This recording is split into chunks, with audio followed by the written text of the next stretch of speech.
Good evening, this is Platinum Northwest TV News and these are the headlines. Deputy President Paul Mashatile is at the Sun City Resort for the National Arts and Culture Awards tonight. Also tonight, the Morolong Memorial Hospital celebrates a historic moment after the safe delivery of triplets. And a young and promising student brutally murdered. We follow the case that has shocked the community of Rustenburg. Further ahead this evening, we hear from President Ramaphosa on the need to strengthen economic partnership with Japan. And Springbok coach Rassie Erasmus makes changes to his squad ahead of their Aussie rematch. A warm welcome to our viewers. Thank you so much for joining us. I'm Boitumelo Monare.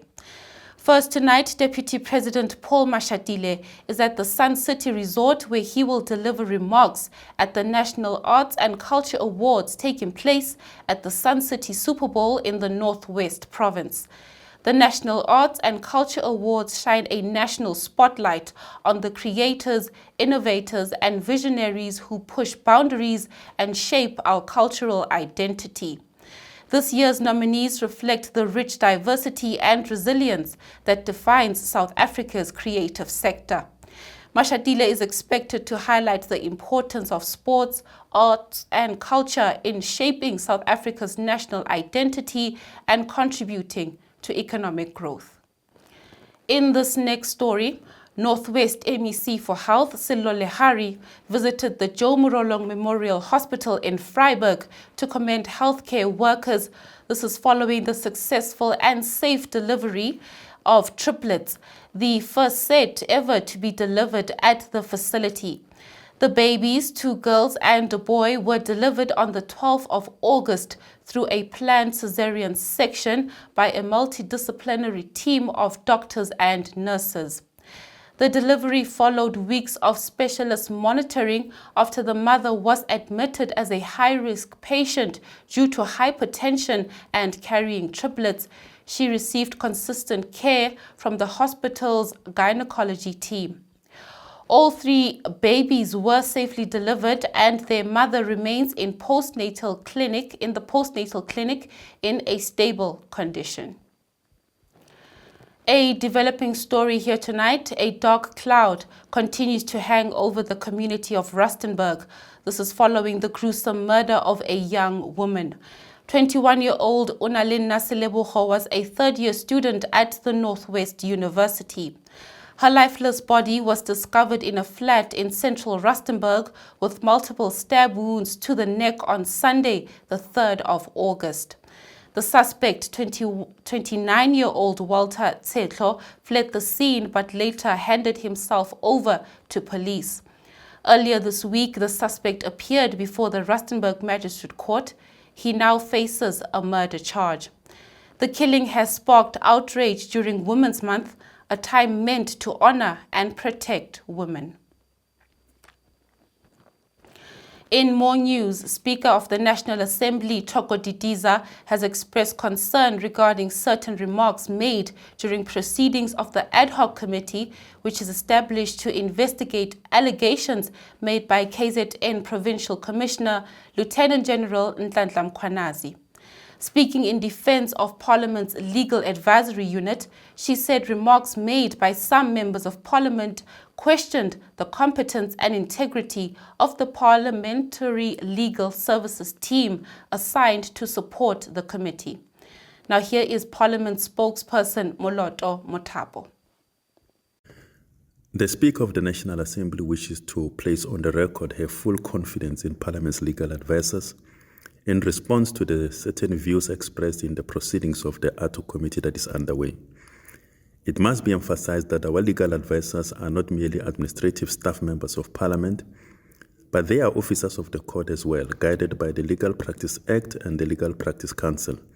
And their professionalism, competence and integrity have stood the test of constitutional legal scrutiny for many years. While members may not always agree with their opinions, and members indeed are entitled to do so, disagreements should never translate into personal attacks on their dignity or credibility. Now stay with us as we get the international news. The UK has summoned Israel's ambassador following Israeli government's approval to build more than 3,000 illegal housing units in the occupied West Bank. The foreign ministers of more than 20 countries have issued a joint statement calling the plan unacceptable and a violation of international law. The statement, signed by 21 countries including the UK, Canada and France, reads: the decision by the Israeli Higher Planning Committee to approve plans for settlement construction in the E1 area east of Jerusalem is unacceptable and a violation of international law. We condemn this decision and call for its immediate reversal in the strongest terms. With that, we'll now head into the business news.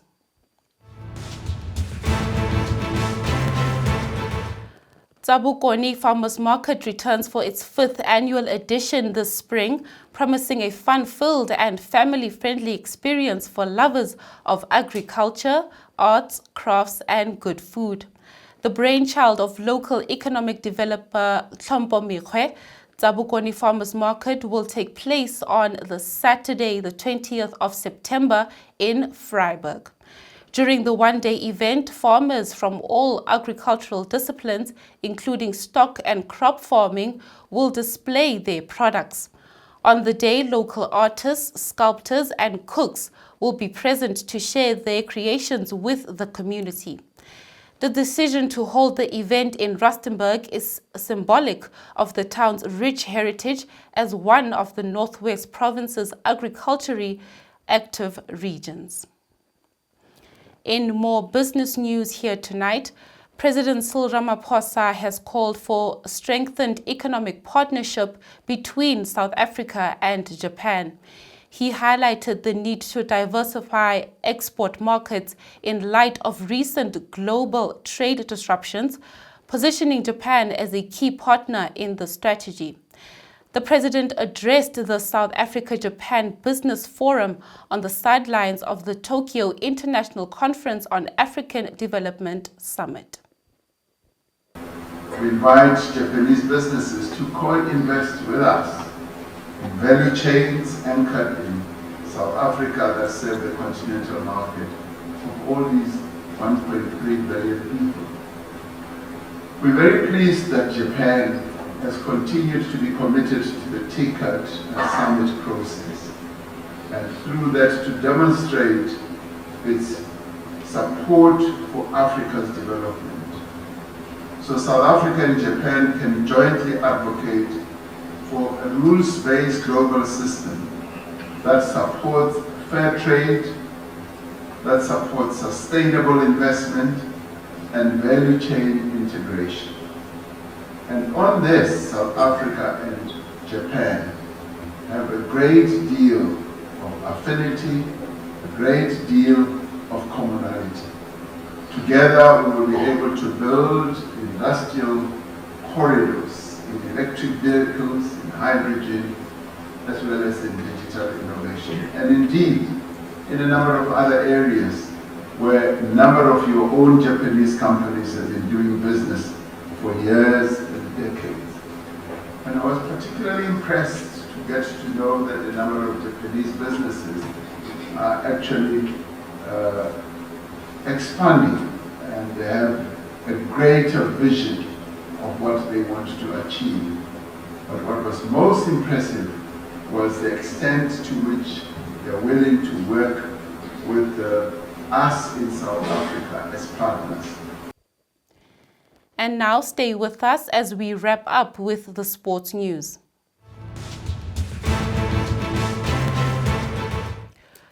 Hugo Broos has named his 48-man preliminary squad for the upcoming World Cup qualifiers against Lesotho and Nigeria. Absent from the squad is Chandre Campbell, who scored a stoppage time winner for Club Brugge in a Belgian Pro League clash last weekend. Broos's charges will be away to Lesotho in the first FIFA World Cup qualifier at the Free State Stadium in Bloemfontein on Friday, the 5th of September. The South African senior men's national team will then host Nigeria's Super Eagles at the same venue on Tuesday, the 9th of September. Both matches will be played at 6 p.m. Bafana Bafana are top of Group C in the FIFA World Cup qualifiers with 13 points after 6 matches, and they are followed by second place Rwanda and Benin, who are both on 8 points. The Nigerians are fourth with 7 points, followed by Lesotho with 6 points and Zimbabwe with 4 points. It's back to the pitch this weekend as Springbok coach Rassie Erasmus has named a team featuring 10 changes to the starting 15 for the second Castle Lager Rugby Championship match against Australia in Cape Town on Saturday. The match kicks off at 5:10. Erasmus attributed the changes to injuries and strategic adjustments for the forthcoming challenge. Only 5 players in the starting 15 retained their places from the team's 38-22 defeat against the Wallabies in Johannesburg last week. Erasmus briefed the media at the weekly team announcement on Tuesday. As I said, only those 4 guys would have played this weekend, if things went well and are not playing. So RG would always have started, and Ruan would have started, and we like to think that those guys are close enough and they help each other and push each other really hard during the week to perform on Saturday, and that didn't happen last weekend. So if we throw out all our plans that we had just because we got beaten very well by the Wallabies, then we won't be believing in what we're doing. So we stuck probably 90% to our guns, what we wanted to do. So we would like Yemen and Argia and Salman is unfortunately injured now. We'd like those 3 guys to push each other and fight for that spot, but also share that jersey. And then the same with Dukes and Andre. Ethan was the other one which would have probably got a chance in this game. So between him, Kainan, and Jesse in the 13 jersey, Flukanyu is coming back now. Mapimps is back into the squad. So it's nice to have the squad depth, and it's nice to play the guys and get them test caps under their belt. But I've said this a few times this week. But then when we lose, we have to break a little bit. But yes, those guys got a lack of opportunity, and I think RG hasn't started for us in a very long time. Ruan has played a lot of games for us last year, against Wallabies away. So there's a few guys that get the opportunity now. And that brings us to the end of your Friday night bulletin. Take care, and we'll see you on Monday. Good night.